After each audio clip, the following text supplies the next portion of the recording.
Buenas noches, bienvenidos a Sala de Prensa. Un gusto acompañarlos en esta oportunidad para hablar de uno de los proyectos sociales más importantes que busca impulsar el Gobierno Nacional desde hace más o menos 2 años y medio en el Congreso de la República. Estamos hablando del proyecto de ley de la reforma a la salud, que entra esta vez en condiciones bien particulares. Es el tercer intento del Gobierno Nacional para poder tramitar este proyecto que lo que busca es reformar y transformar toda la operación del Sistema General de Salud a nivel nacional. Y por eso, para hablar de este tema, nos acompaña a esta hora Alfredo Mondragón. Él es representante a la Cámara y uno de los coordinadores ponentes de este proyecto. Pero también nos acompaña Jorge Toro. Él es el director de UNIPS Colombia, para hablar desde el sector de la salud. Bienvenidos a Sala de Prensa. Muchas gracias por la invitación. Bueno, hablemos primero, representante Mondragón, sobre cómo llega el proyecto, porque anteriormente se llevaron a cabo unas mesas técnicas entre el Gobierno Nacional, el sector salud y ustedes como coordinadores ponentes. ¿Qué tanto cambió el articulado de la reforma a la salud? ¿Se puede hablar entonces de acuerdos en este momento? Bueno, mira, creo que estamos llegando a un momento de grandes consensos que tienen momentos previos, y es unos acuerdos que hubo hace varios meses con varias de las más importantes EPS que tienen vigencia actualmente, pero también hemos contado con unas mesas técnicas que tuvimos con varios actores del sistema. Hemos tenido en cuenta elementos de los proyectos de ley acumulado y, por supuesto, posturas de parte de nosotros los ponentes, representación de las organizaciones políticas y con el Gobierno Nacional. ¿Qué nos deja este proceso de concertación? Nos deja la confirmación que necesitamos avanzar a un modelo de aseguramiento social que supere la fragmentación que hay entre aseguramiento individual y colectivo, que lo que hizo fue básicamente facilitar hacer negocio con los recursos públicos de la salud. Hemos estado de acuerdo que necesitamos fortalecer la atención primaria en salud, y de tal manera se necesitan unas fuentes de financiación permanente para el fortalecimiento y para la financiación por oferta de la atención primaria en salud y de los CAT, de la recuperación de la red hospitalaria y de los demás recursos que tengan que ver con los niveles complementarios y otras funciones del sistema de salud. Logramos coincidencia sobre ese tema. Aceptamos del proyecto de ley de los independientes casi que la integralidad, un artículo sobre definiciones y características de la atención primaria en salud. Hemos logrado incorporar un artículo que tiene que ver con posibles traslados de recursos entre cuentas, que eso también nos pidieron en las mesas de concertación. Y hemos logrado establecer que las funciones de las gestoras va a ser para la gestión del riesgo en salud y la gestión operativa, que no van a manejar recursos financieros ni van a ordenar el gasto, que por eso el ADRES va a ser el responsable de la gestión del riesgo financiero, porque finalmente es la ciudadanía con sus impuestos y con sus contribuciones los que han financiado el sistema de salud. Así que se acaban las autorizaciones que se convirtieron no en un instrumento de control de gastos, sino en una barrera de acceso. Así que estos elementos, entre otros, son elementos claves que estamos logrando coincidencia, y por eso prácticamente es una reforma a la salud que presentamos ponencia para primer debate y la firman todos los ponentes de todos los partidos políticos, que incluye la protección de las condiciones laborales de los trabajadores del sector de la salud, del sector público y privado, que fortalece la superintendencia y que, por supuesto, busca un sistema de información que transparente el destino de los recursos y las atenciones oportunas. Una forma, pues, de resumir lo que contiene esta propuesta y que cuenta hoy con un consenso mayoritario. Usted habla de consensos, pero doctor Jorge Toro, desde el sector de la salud ustedes hicieron varias peticiones. ¿Cuál es la primera impresión que tuvieron hoy al conocer este articulado? ¿Realmente se incluyeron esos puntos cruciales que ustedes pedían para este inicio de los debates? Bueno, muchas gracias por la invitación, honorable representante. Buenas tardes. Bueno, yo creo que el consenso tanto de los que estuvimos en las mesas de concertación y lo acabamos de analizar con un grupo importante que presentamos proposiciones, es que valoramos que en esta ponencia se logró recoger muchas de las inquietudes que nosotros le presentamos al grupo de ponentes y al gobierno. No podríamos pretender tampoco que la ponencia recogiera la totalidad de nuestras peticiones. Hay que pensar que somos 10 grupos independientes. No escucho al señor Toro, ¿no? ¿No me oyes? ¿Aló? ¿Me oyes, representante? Sí, representante, en este momento entonces el doctor Jorge Toro se estaba refiriendo al tema de la inclusión de algunos detalles que ellos pidieron como recomendaciones dentro del documento. Dice él que no se pudieron incluir todas, pero sí algunas, y va a entrar en detalles sobre cuáles fueron las que sí se incluyeron y qué hizo falta, doctor Jorge Toro. No, le reitero al representante Mondragón que en este ejercicio de este momento logramos en consenso poder llegar a un articulado que recogiera muchas de las inquietudes planteadas en las mesas de concertación como en las propuestas presentadas. Insistía en que no se podía lograr que todas las propuestas por nosotros presentadas se vieran plasmadas en la ponencia. Yo sí quiero hacer un reconocimiento al gobierno, quiero hacer un reconocimiento al grupo de ponentes porque fue un ejercicio serio, un ejercicio que efectivamente dio la oportunidad para generar confianza en el sentido de que sí se podían recoger las inquietudes de los diferentes sectores. Obviamente para nosotros cada sector entra a hacer su análisis detallado de qué no le quedó incluido en la ponencia y qué le hubiera gustado quedar.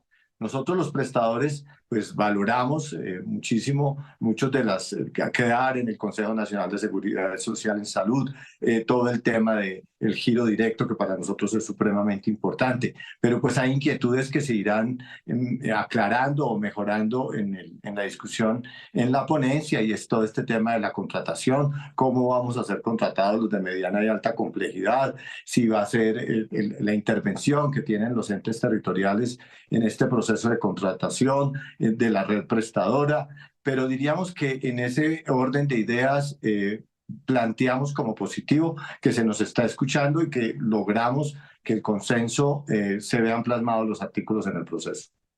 Hablamos de uno de los puntos más importantes y ya para entrar dentro del articulado de esta reforma a la salud es el tema del financiamiento. ¿Cómo va a ser el giro de los recursos? Hay una coincidencia en que el Estado entraría a pagarle directamente a las clínicas y a los hospitales por cada uno de sus servicios médicos. Representante Mondragón, ¿se buscan nuevas fuentes de financiamiento frente a este tema? ¿Cómo queda el tema del manejo de recursos? ¿Cómo sería esa cadena para que la clínica y el hospital reciba el dinero?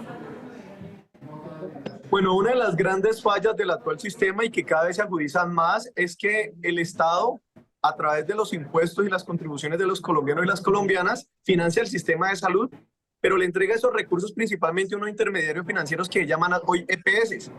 Y aunque le entrega los recursos de manera anticipada, esas EPS retienen los recursos y no le pagan a tiempo a los prestadores que deben atender a sus afiliados. Eso ha implicado que muchos prestadores se quiebren y que básicamente los recursos vayan donde ellos tienen un interés en integración vertical. Así que lo que se plantea es que si los recursos son públicos y las fuentes de financiación son principalmente el presupuesto general de la nación, el sistema general de participaciones, las contribuciones de los colombianos, rentas territoriales, pues entonces tiene que haber una administración pública y entonces lo que se va a hacer es aprovechar las capacidades de las EPS para que haya una auditoría privada, pero que haya un manejo público de los recursos públicos y que de esa manera, entregándole los recursos a tiempo a los prestadores para que tengan flujo de recursos, pues puedan cubrir sus responsabilidades en materia de proveedores, de pago de personal y no suceda lo que le sucede hoy a muchos prestadores, a muchas IPS, y es que terminan negándole los derechos laborales a sus trabajadores porque finalmente las EPS no le pagan. ¿Qué es lo que se está planteando? Pues se mantienen esas fuentes de financiación que hoy sustentan la financiación del sistema y se va a buscar nuevas fuentes de financiación. Se está proponiendo un porcentaje del IVA social, se está planteando que las fuentes o los recursos que se recogen por la vía de impuestos saludables entren a tener una destinación específica para el tema de la salud. Es parte de un debate y que necesitamos que el Congreso pueda avanzar en esta materia, pero también se está planteando cómo es que se va a utilizar.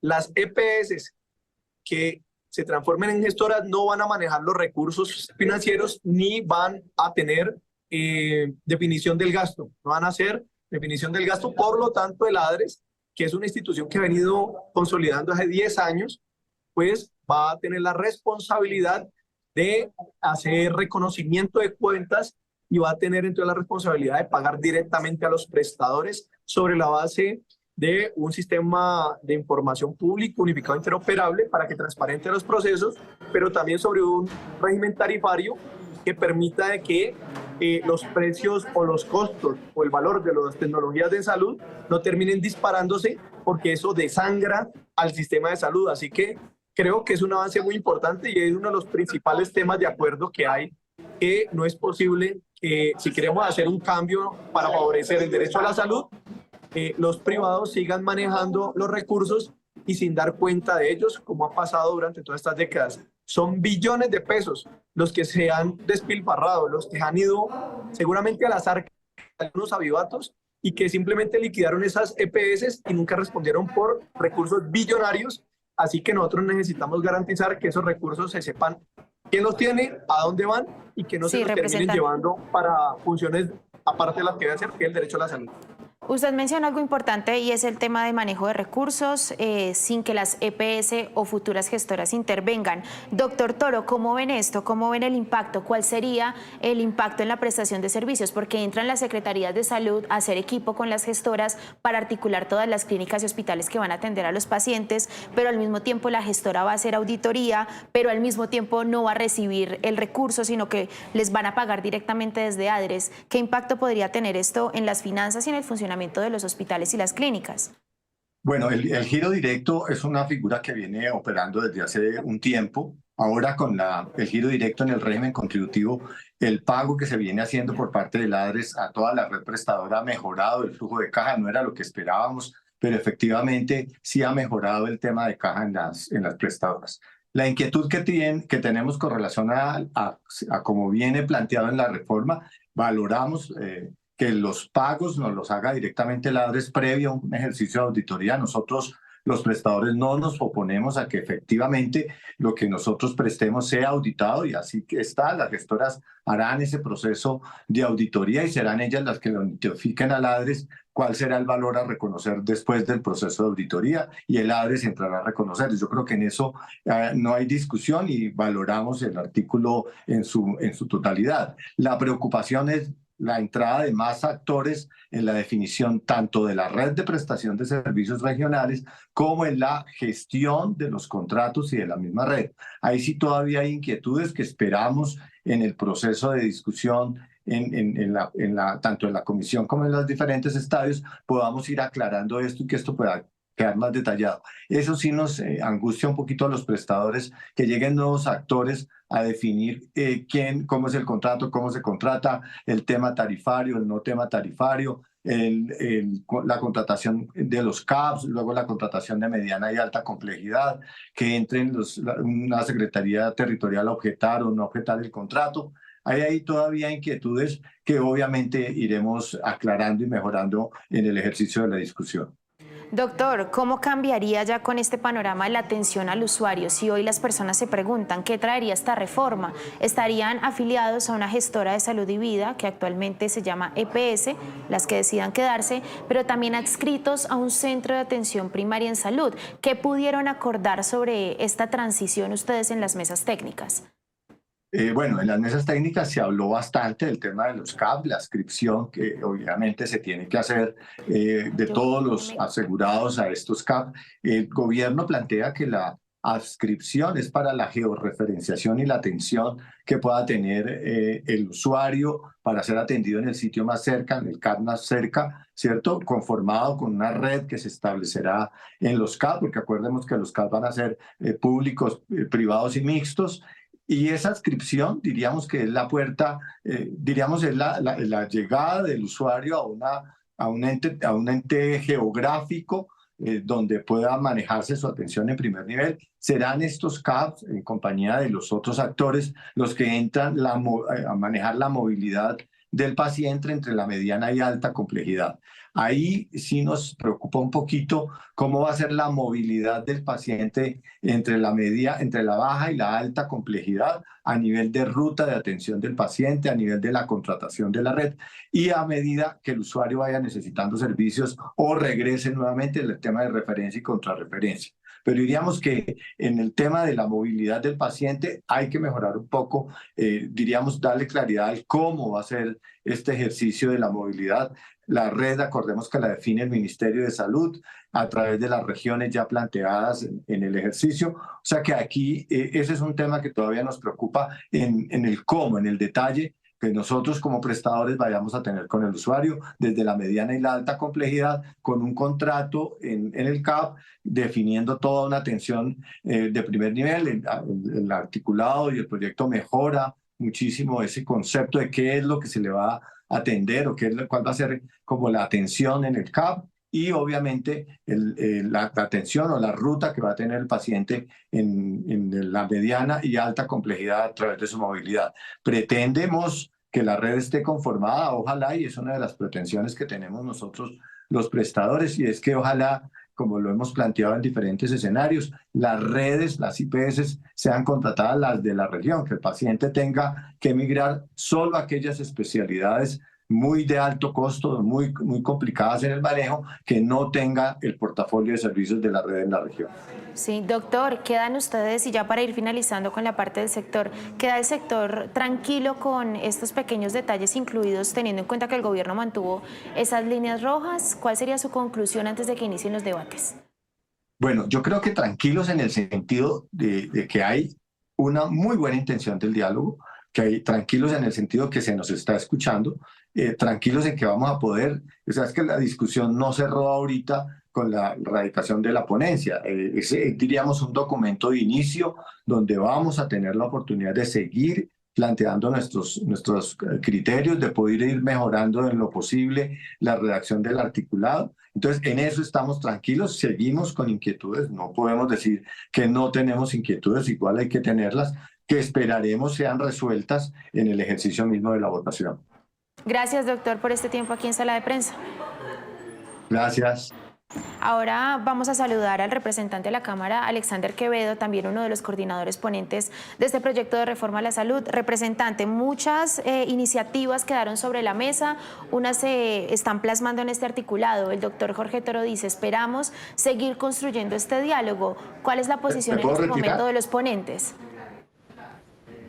Bueno, saludarlos a todos, gracias por el espacio. Importante resaltar que pues efectivamente esta reforma ha tratado de vincular a todos los sectores, de escuchar las diferentes posiciones, de ser un poco más incluyente en los temas que se tratan, y las mesas de trabajo que se hicieron, las mesas técnicas, efectivamente tenían ese propósito, poder tener unos puntos, unas opiniones puntuales de los diferentes sectores para enriquecer la ponencia. Pienso que se hizo un trabajo muy juicioso, y en los temas gruesos, en las ideas fuertes que ellos tenían, que de una u otra manera incidían en el texto de la ponencia, fuimos muy juiciosos como coordinadores y como equipo, y pudimos lograr también que el Ministerio y el Gobierno Nacional se dieran varios puntos, y es así que temas importantes se recogieron en el texto, y uno puede señalar que en más de 10, 12 artículos están los temas que ellos plantearon. ¿Cómo ve usted el ambiente político ya al interior de la comisión para que empiece ese primer debate? ¿Cómo están las cargas? ¿Qué han podido ustedes hablar con los otros congresistas? Porque es importante mencionar que esta primera vez entran coordinadores ponentes que no son de la bancada del gobierno, que no son tan afines al gobierno nacional. ¿Cómo ve usted las fuerzas al interior de esta comisión? Bueno, eso es muy positivo, lo último que tú señalas. Efectivamente, el hecho de que los coordinadores ponentes seamos de equipos diferentes al gobierno, del Partido Conservador, del Partido Liberal, de la U, solamente hay un ponente, un coordinador ponente del partido, digamos, del Pacto Histórico, pues efectivamente eso permite otras miradas y permite equilibrar la discusión de la reforma. Por eso tenemos una reforma mucho más puntual, más concreta. Pasamos de 152 artículos que habían en la reforma anterior a 49, y que en la discusión de esta ponencia se crearon o se propusieron 9 artículos nuevos. Y en ese orden de ideas, digamos, hemos conversado con varios sectores, he escuchado las opiniones, ya tienen algunos la ponencia, ya la han venido leyendo, pero ven un texto mucho más asequible a lo que quiere, a lo que necesita el país, y a lo que varios sectores pues tenían, digamos, alguna angustia por temas como el sostenimiento, por las funciones, por las competencias de las gestoras, por la posibilidad de que las EPS no llegaran a ser gestoras si no cumplían con el tema de su saneamiento de pasivos, pero que a la par se tuvo en cuenta una inquietud o una proposición de las mesas, que era generar la posibilidad de créditos de banca de segundo piso. Entonces, digamos que hemos venido facilitando y organizando elementos que le harían mucha más, digamos, peso y concreción a este texto, de esta ponencia, para que la reforma pudiera salir adelante.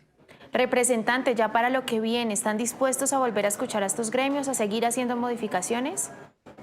Claro que sí, claro que sí. Debe ser digamos, la posición de todos los coordinadores, debe ser la posición también del gobierno, porque tenemos una ponencia que obviamente trabajamos, que modificamos en varios artículos, tuvimos en cuenta las mesas, tuvimos en cuenta la audiencia, tuvimos en cuenta el proyecto que se acumuló el 135, y efectivamente empieza la discusión en el escenario de la democracia, que es el Congreso. Ahí vendrán nuevas proposiciones, ahí vendrán elementos nuevos, que mientras efectivamente procuren fortalecer el texto, procuren garantizar un sistema que realmente atienda las necesidades y las falencias que se han venido presentando en salud, pues efectivamente debemos de estar de puertas abiertas. Esto no puede ser un texto innegociable con temas inamovibles, sino siempre haber apertura a la discusión, a enriquecer y a tener en cuenta diferentes sectores.